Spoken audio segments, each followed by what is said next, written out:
Hey everybody, Underscore here with Random Respawn, and in this video I want to show you how to transport items via water streams on Minecraft Bedrock Edition for Nintendo Switch and other platforms. The practical application for using water streams to transport your items in Minecraft is usually for item collection and storage for your farms. In this case, we have a sugarcane farm that's producing a ton of sugarcane, and the items are automatically harvested, sent down the water streams, and go directly into the item storage system. Before we get into the tutorial, I want to go over a few of the finer details. Now, everything covered in this video works on the Bedrock Edition of Minecraft. That's the edition on the Nintendo Switch, the Xbox, mobile, and Windows 10. Utilizing water streams transports items way faster than hoppers. Now, there are some ways to make hoppers even faster, but for most of your builds, use water streams.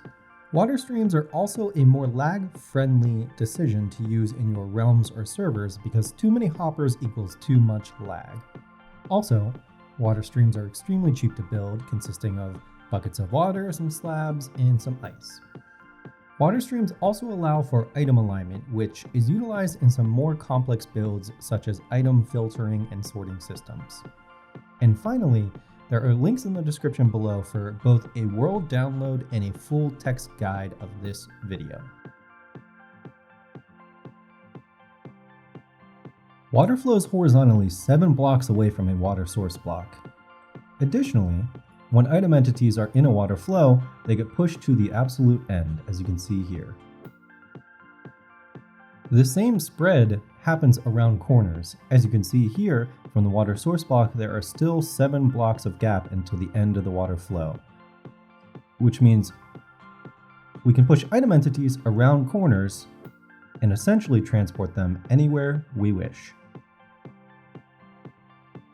In addition to being able to control where our item entities go, we can also impact how fast and how far they go after exiting the water stream by placing different types of blocks underneath the water flow. As you can see here, we have white concrete on our left representing non-slippery blocks, and then we have 2 slippery blocks here, the packed ice and blue ice. I don't recommend normal ice because it will melt when a light source is nearby, but let's check out how fast and how far these items go. As you can see, the white concrete ends immediately after the water stream. The packed ice goes quite a bit farther and quite a bit faster, but ultimately blue ice is the winner, going the fastest and the farthest. We can combine both of those principles into an effective water stream item transportation system. As you can see here, I've laid out a line of blue ice, and what I'm going to do is I'm going to put a water source block at the very left edge, wait till it flows, and I'm going to add a top half slab on the space in between there. And I do this because I want to connect another water stream. So if I didn't have this top half slab and I put a water source block, they would connect and the items would get stuck. So what we're going to do here is we're going to make sure we put a top half slab, which means we have 2 water streams, and the ice underneath the top half slab serves a special purpose. Again, it keeps the water from flowing backwards into the previous water flow, but because the ice underneath is slippery and there's enough space for item entities to pass through, the items can continuously move from the first water stream to the second. And let me demonstrate that for you real quick.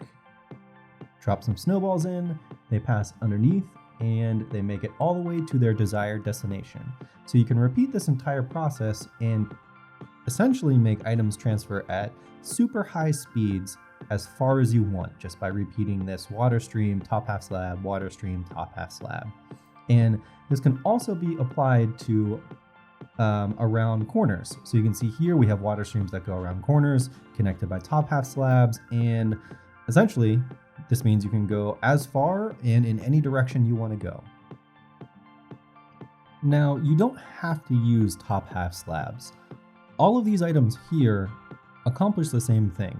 Essentially what you're looking for is an item that will stop the water flow, but also does not have a hitbox that will interfere with the item entities crossing their path. So you can use signs, you can use pressure plates, open fence gates, not closed, and buttons. There are a couple other options, but normally these are the cheapest and easy to use. So I'll give you a little demonstration here. You can see the item will go through every single one of these and make it to its final destination. One quick note about connecting these water streams. In the gap between water streams, there is a dead space. And if an item falls directly onto this dead space without any momentum, it has the potential of not getting carried along in your water transportation system. So the remedy to that is to put an open fence gate 1 block above and 1 block to the left of your top half slab, and then put an extra water source block on top of your top half slab. Be careful not to waterlog it. Let me show you how that works here. You see we have an item at our normal spacing, dropping to the left on the fence gate and on top of the top half slab, all of which perfectly make it to the end of our water stream transportation system. Now we know how to transport our items in a horizontal flat line. Now, what do we do if we want to drop our items down? Well, it's pretty simple. All you have to do is have a water stream, have a chute that goes down into another water stream, and make sure the items fall right into the other one. So that looks something like this, where an item goes into this water stream, drops down there, and makes it all the way to the end. And as you can see, we stopped our first water stream a little bit short using this sign, and we did that just because we wanted to showcase it falling into another water stream and continuing, but you can use that methodology if the spacing that you're using doesn't allow for the full 7-block water spread. Lastly, if you want to transport your items upward, then you're going to have to utilize bubble columns. Now what we've done here is we have an existing water stream ending with a sign. The sign's important so the bubble column doesn't flow into your previous water stream. And then at the same level as your ice, we put a block of soul sand. We go up as high as we want, and you can see this is where we want our items to keep going. So we carve out that water stream plus 1 block. And then where you would normally start your water stream, you want to place a block there, place the water source block on top of that block, and then remove the block. The water will flow down through the chute that you've created and then create a bubble column. So what this will do is, if we go here, items will go through the existing water stream, up the bubble column, and then on to your next water stream. Simple as that. That does it, everybody. Please check out the description below for some more details and other links that I think you might find useful.